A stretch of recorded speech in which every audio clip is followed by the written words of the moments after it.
We made it almost 2 weeks without talking about contract drama, but we're resetting the calendar 0 days since the Bengals' last contract incident. Let's break it down.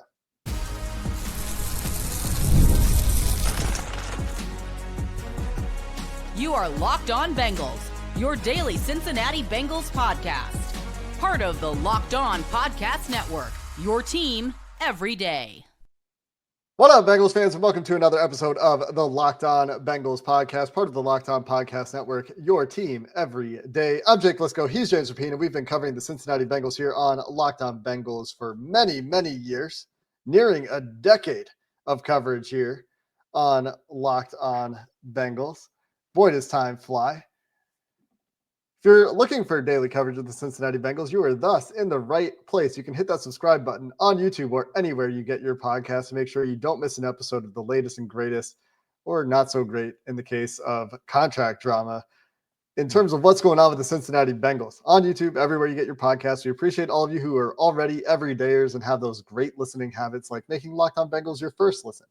Today, we dive into the latest contract drama as Shemar Stewart sounded off at his locker after not participating in day one of Cincinnati Bengals mandatory minicamp. Trey Hendrickson entirely absent, and Joe Burrow meeting with the media after practice and going into the distractions around the team and the effect thereon. Continuity's impact in terms of his weapons. We'll get to some of Joe Burrow's comments later because I thought he had a lot to say in a random post-practice presser in the middle of mandatory minicamp in early June. But got to start with Shemar Stewart, James. I did not expect to hear the kinds of things come out of Shemar Stewart's mouth that came out of Shemar Stewart's mouth today, really putting the organization on the spot as he continues to not practice over the team, attempting to establish a new precedent with their 2025 first-round pick. Yeah, he sounded off, gloves off, and didn't shy away from the tough questions. I was surprised. I'll be honest. I was surprised. I thought maybe we would hear from him at some point, but not really. And clearly and I don't know if it was planned, but he didn't shy away from voicing his opinion. And it went from Kelsey Conway at his locker after Joe Burrow talked for roughly 20 minutes. Shout out to Joe Burrow for doing so. And it went from Kelsey Conway to a bunch of TV reporters. And then I was like, oh man. And I saw Mike Petraglia in there. And so I jump in as well.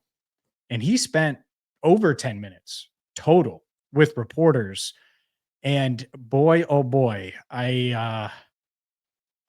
he's honest, and I love it. And I love that. And I think that we're going to have a lot of interesting thoughts on what he had to say. I tweeted out the full video if you're looking for that, but we do have a clip for you about the two. I think these are the two most important, maybe not most important comments, but the two headline comments that you certainly need to know. Rookie minicamp will be over at the end of the week. I feel like I assume it should be done between now and then. I hope they get back on the field tomorrow. That's what I'm planning to do. But as in how far I'll take it, I mean, it just depends. Like, in my case, I'm 100% right. I'm not asking for nothing y'all never done before. But in y'all case, y'all just want to win an argument instead of winning more games, in my opinion. I know business is business and football is football, but have the veterans said anything? Has there been any reaction at all with your situation?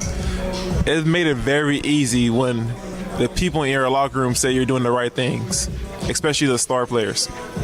It just put it as that. So stars in here, I'm not asking names, but stars have said, do what you're doing. Yeah. Boy, a couple things there. One, how many times have we heard the complaint or even talked about it ourselves? The Bengals are more concerned about winning negotiations than they are about winning football games. Have you heard a player expected to be part of the team say that before? I mean, go listen to the full interview that James posted. You find it on Twitter at James Rapien. Find it Cincinnati Bengals Talk on YouTube. The full video gives you a full scope of his disappointment, disillusionment with where things are right now. And he was quick to say, I'm not sour on the team. This is the start of things. There could be a long future here. But in the current CBA era, where Shemar Stewart is going to sign a contract with the Cincinnati Bengals, He's going to play for this team for at least 4 years. Mm-hmm. He is currently not practicing because you're trying to do something new as far as defaulting of guarantees, the canceling of guarantees if Shemar Stewart does something untoward that would put his NFL career in jeopardy, essentially.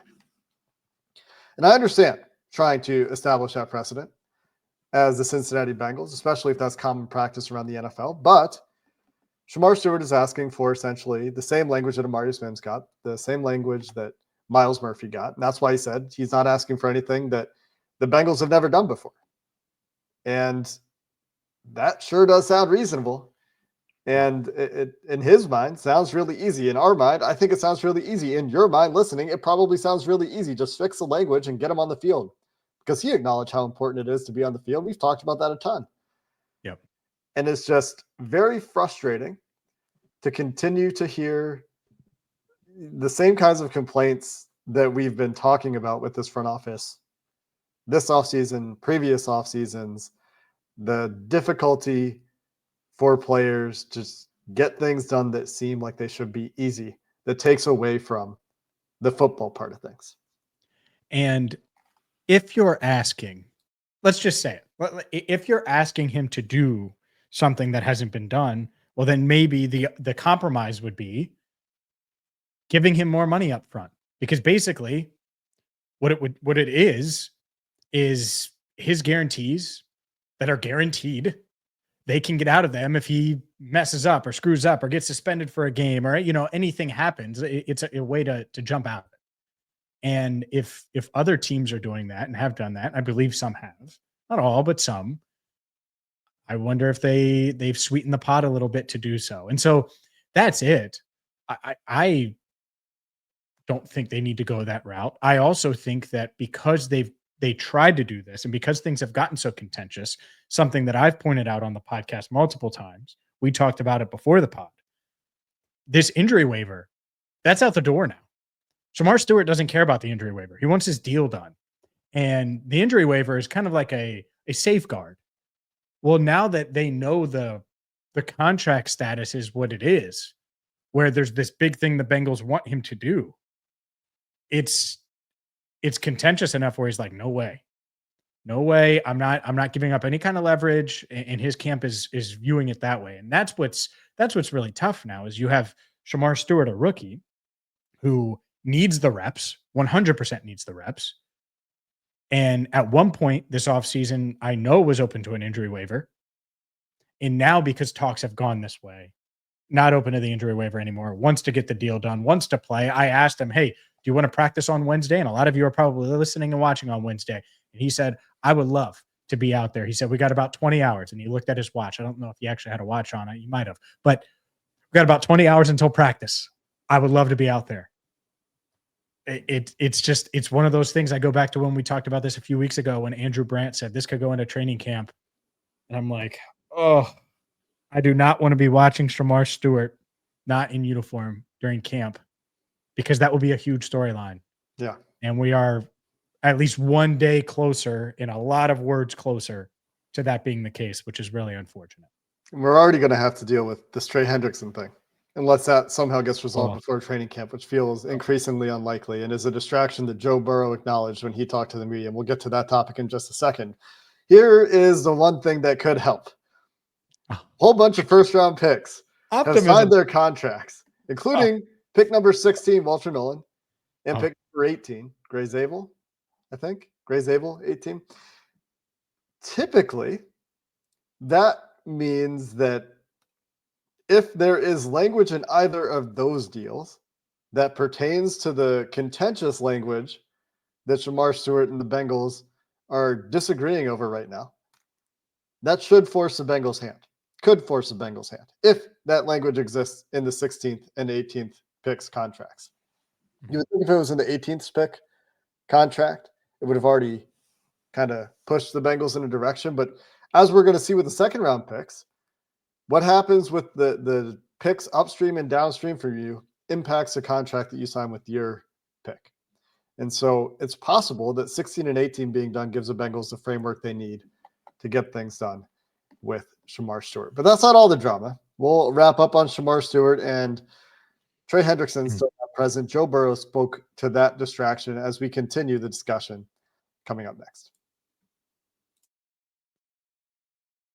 Today's show is brought to you by Skylight Calendar. Say goodbye to sticky notes, scribbled plans on the fridge, and overlapping calendar invites. The Skylight Calendar is here to bring clarity to the chaos and help families stay organized without the stress.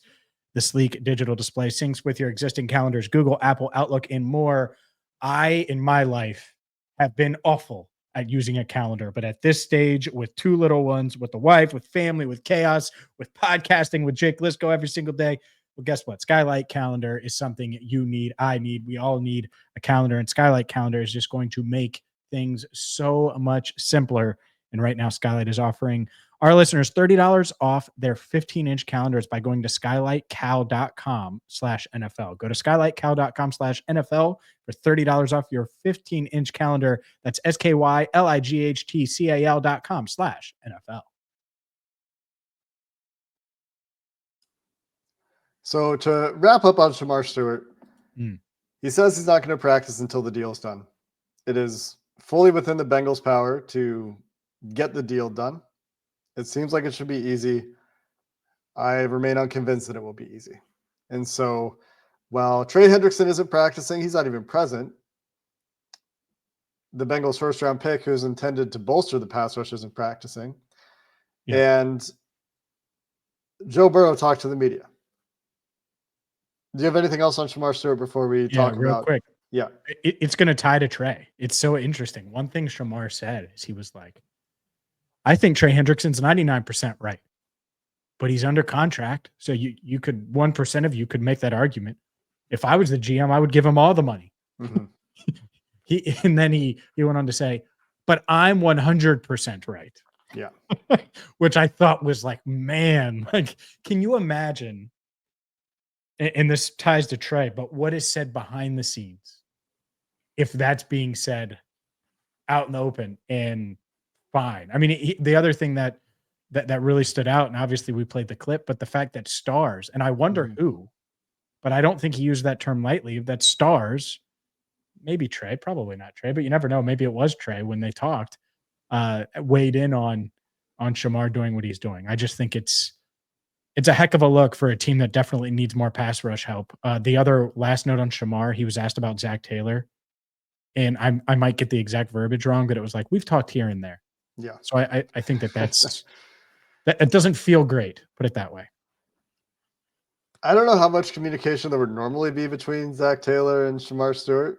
So I wonder how different it is with him having signed or not signed his deal at this point.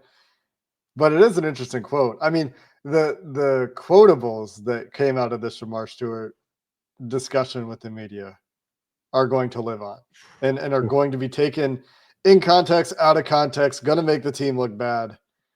There are going to be people that think it's going to make Shemar Stewart look bad. Think, this is a rookie. Why is he sounding off? He hasn't even played a snap. Who is he to make all this noise? Well, he was a 17th overall pick. He was a player that the Bengals identified at that spot and thought would be the best player to improve their team in the short and long term. So there's that. I mean, he was the most premium pick the Bengals used this year. Clearly has big expectations. So I don't know. Hard for me to really take the team side on this one. Again, like, I understand the precedent they're trying to set here, but it's really hard when you are trying to break precedent for contracts, period. And when it becomes detrimental to the football team, it becomes much, much, much less sympathetic if you were to start with any sympathy for the team's perspective in this in the first place. No doubt. No doubt. And I think it makes it worse when you've seen the pattern and you've seen the pattern front and center. Yeah. And pulling teeth. It bleeds into, I mean, it bleeds into, and by the way, it doesn't mean they're always wrong about things. Like, but it doesn't matter, because if it's always pulling teeth, well, no one likes their teeth being pulled. And so eventually it would be nice if things were smooth. Yeah. It'd be nice if you didn't have to to numb up before you walk into Paycor and you try to get a deal done. And so for Trey Hendrickson, he's saying, all right, I don't need that $105,000 in fine money. And Joe Burrow acknowledging that it's a distraction. And I like that Joe is that direct about it, because he was like, oh yeah, it's great that we have Jamar and T and they're not distracted by their contract status. And then I followed up, and I'm sure Joe was aware that it was coming. Oh, well, is Trey a distraction? Of course it is. Of course it's a distraction. And I hate it. I hate it, to be honest with you, because I think if it was just Shemar and not Trey, or just Trey and not Shemar, it wouldn't feel nearly as bad. And yet it's both. And both guys probably should be starting for you week one.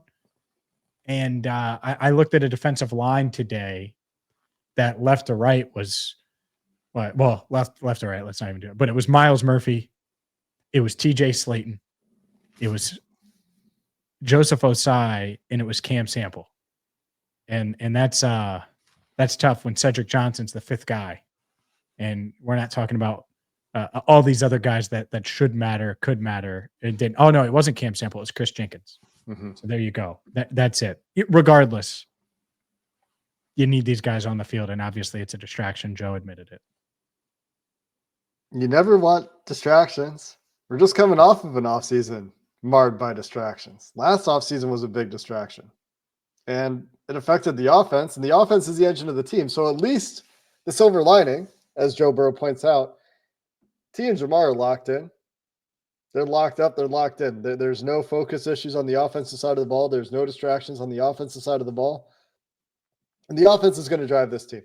You do need the defense to return to average. We just spent a whole episode talking about why we thought the Bengals ranked at 18th in PFF's overall roster rankings might be too low, where I spent a lot of time arguing that was essentially predicting the same low-end range of outcomes for the defense as they got last year, where they're expecting essentially the same issues that existed last year to repeat. And I understand why you would expect that, but I thought last year was a low-end outcome for a lot of young guys on defense. And so you do need the defense to regress to the average a little bit, go back toward the middle of the road range of outcomes instead of the low-end outcome, like the worst-case scenario.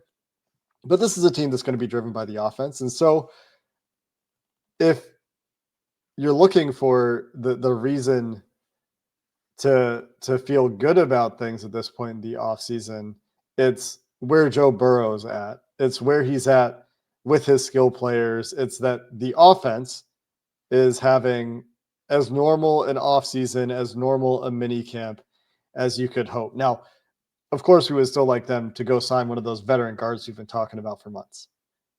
But that aside, all the guys are there. All the guys are signed. All the guys are doing all the work. And so from that perspective, they're getting that important work done at this point in the offseason, where we haven't really had that in the Joe Burrow era to this degree, where there's continuity, which I think we're going to talk about in just a second. And there's no distractions on that side of the ball and in those meetings. And from that sense of getting the team ready for the season. And that's why you go back to, it's like, you're right there. Like, yeah, give Shemar Stewart the Amarius Mims contract, and that's done. And you don't have to worry about it. And there's no drama. And he's on the field. Or just get him to sign the injury waiver before trying to break precedent and make him do something that, anyways. So there's one. Two, the Trey thing. Trey is, when he showed up last month, that to me is him saying, hey man, talk to me. Let's work this out. And it takes two. And if one's not willing to do anything, not willing to bend, not willing to, not even bend, not willing to talk, makes it tough. And I think Joe's aware of that, because Joe could have taken my question and made it, he has to be signed by this date. And he's still back Trey. It's not like he hasn't, but he could have really thrown the weight behind it. And I think he knows that this is a bit complicated, and there's leverage, and there are all the things that go into it. obviously he wants Trey on the team. I think he wants Trey to get paid. I don't think that changed, but it's this one could go into camp, and it's going to suck if it does. And if it does go into camp, I'm not sure we see Trey. I don't think this is going to be a hold-in scenario. I think much like with Shemar, it got kind of uncomfortable there when he's kind of peeling back the curtain. I think Trey's going to have to make the Bengals feel his absence. And so I would be surprised if he showed up. That is the one lever that he can pull. We'll wrap up on Trey Hendrickson and then get to that topic of continuity. Joe Burrow said a lot of very interesting things, in my opinion, in his presser today. We'll get to one of those topics, and we'll have to circle back to some of the rest another time to finish the show coming up next. Today's show is brought to you by FanDuel. FanDuel is America's #1 sports book. The NBA Finals, well, they're going to be like 90 minutes away from Cincinnati. And whether you're going to Indianapolis for Game 3 of the NBA Finals on Wednesday night or staying home, FanDuel is the place to go, because FanDuel is going to make life easier for you when you try to make a same-game parlay. When you look at things and you say, you know what, I want to do live prop bets mid-game because Tyrese Halliburton is off to a nice start, or Tyrese Halliburton is kind of passive again, and Shai Gilgeous-Alexander is carving up the Pacers. Regardless, FanDuel is America's #1 sports book, and right now, new customers are going to get $200 in bonus bets when their first $5 bet wins, and that's it. All you have to do is go to FanDuel and FanDuel.com, place your first $5 bet, and if it wins, you'll get $200 in bonus bets. It's that simple. It's perfect for the NBA Finals. Make every moment more with FanDuel, official sports betting partner of the NBA. My last notes on Trey Hendrickson before we shift back to some of the other Joe Burrow comments are, yeah, this could go into training camp. This could go into the season. This could remain ugly.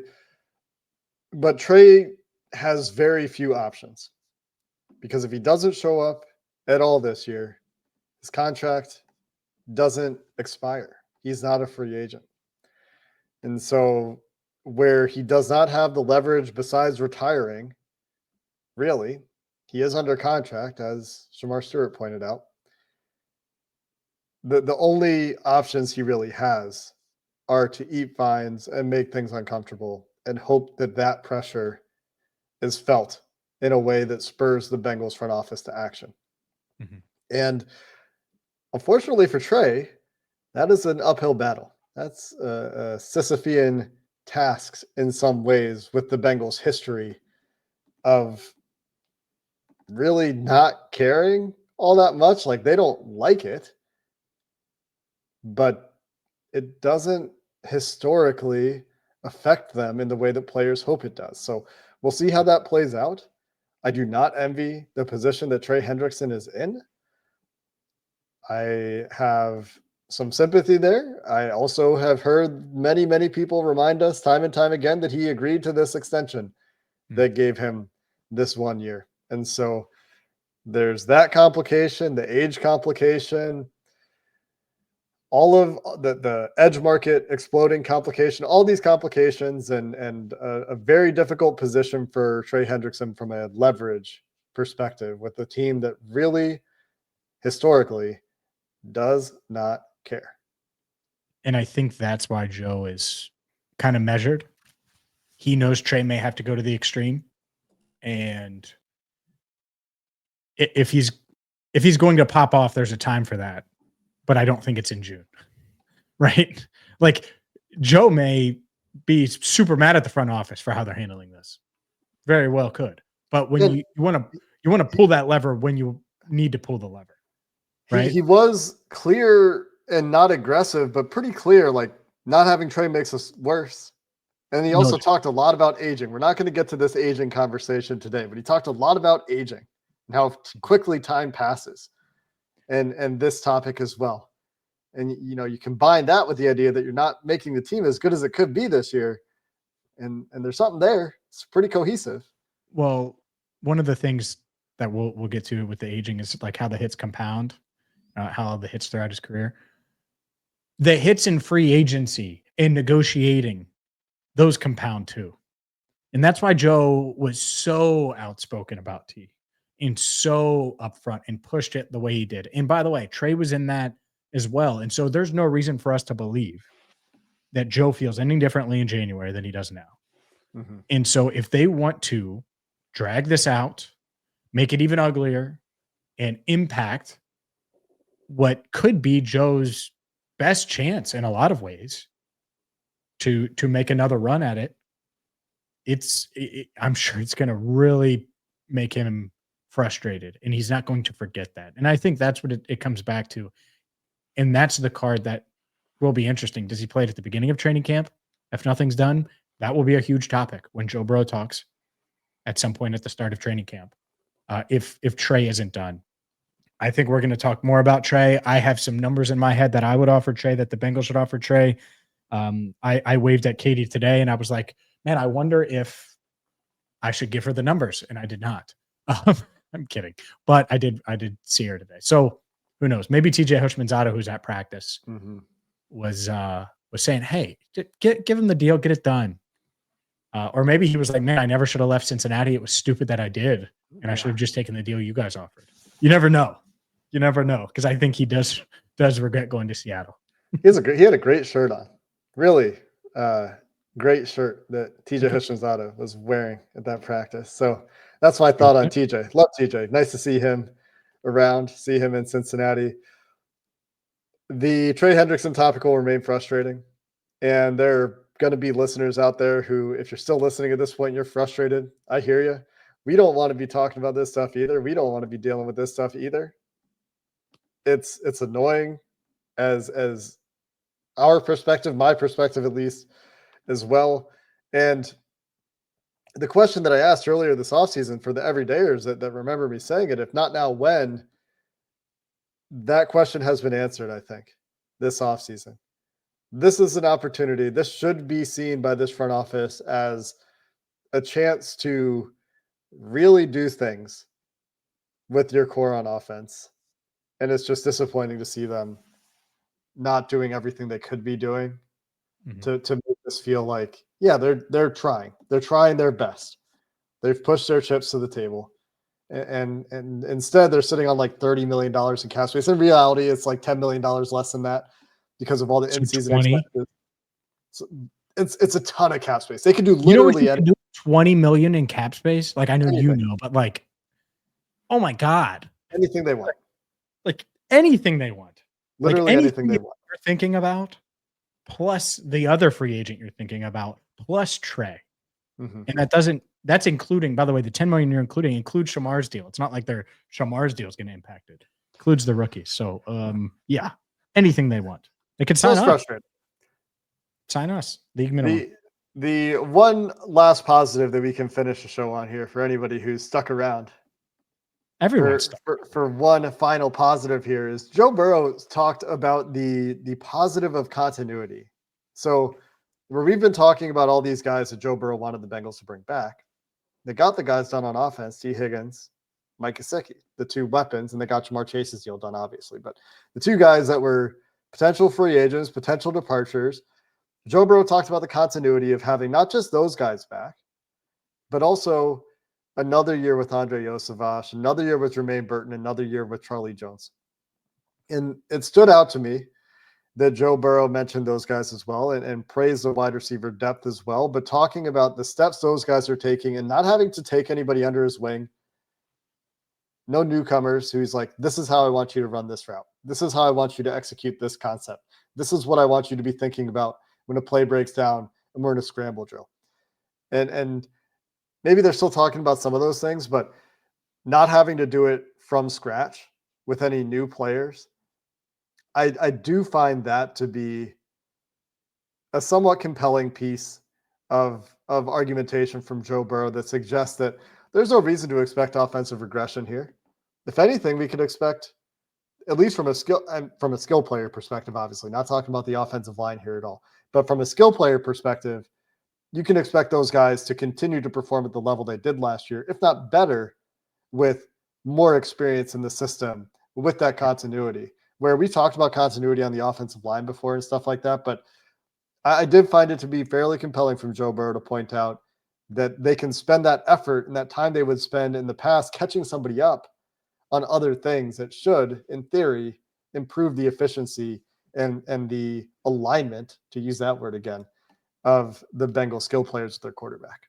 And he was asked about some of the guys in his report, and he praised 3 guys specifically: Andre Yosavash, Jermaine Burton, Charlie Jones.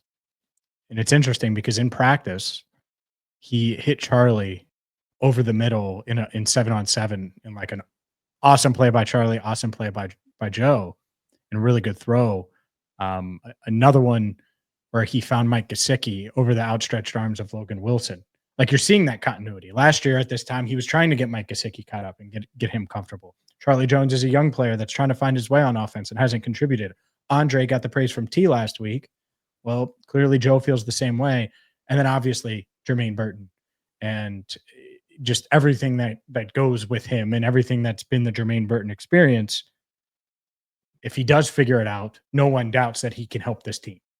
Yeah. And so it was nice to see Joe say those things. And by the way, he mentioned like Charlie and Jermaine, and other guys are mentioning that too, or you're seeing them make plays on the field. So you just hope health off the field, all of those things come together as one. And these guys can be what the Bengals hope they can be, because they don't need to be wide receiver 1 or 2. They need to be depth pieces that know where the hell they're going. Because if they do that and they do their job, they're going to matter. They're going to play at times this year, and Joe's going to have to rely on them. And having that depth that you're confident in makes a big difference. If you're talking about targets, 7 through 9 or 6 through 9, 6 through 7, whatever, the back of the receiving target list. Yeah. Then if you have guys that you feel good about from a trust perspective that have the ability, then you maybe aren't as concerned about the wide receiver depth. And that's the trajectory right now in early June. Breaking news. Jake Liscow says Jermaine Burton is target 9 on Bengals offense. Aggregate it. Write the articles. I mean, I'm not going to go through it right now, but I don't think that's that far off. Chase, like, it could be a couple running backs ahead in terms of targets, 3 receivers, a tight end.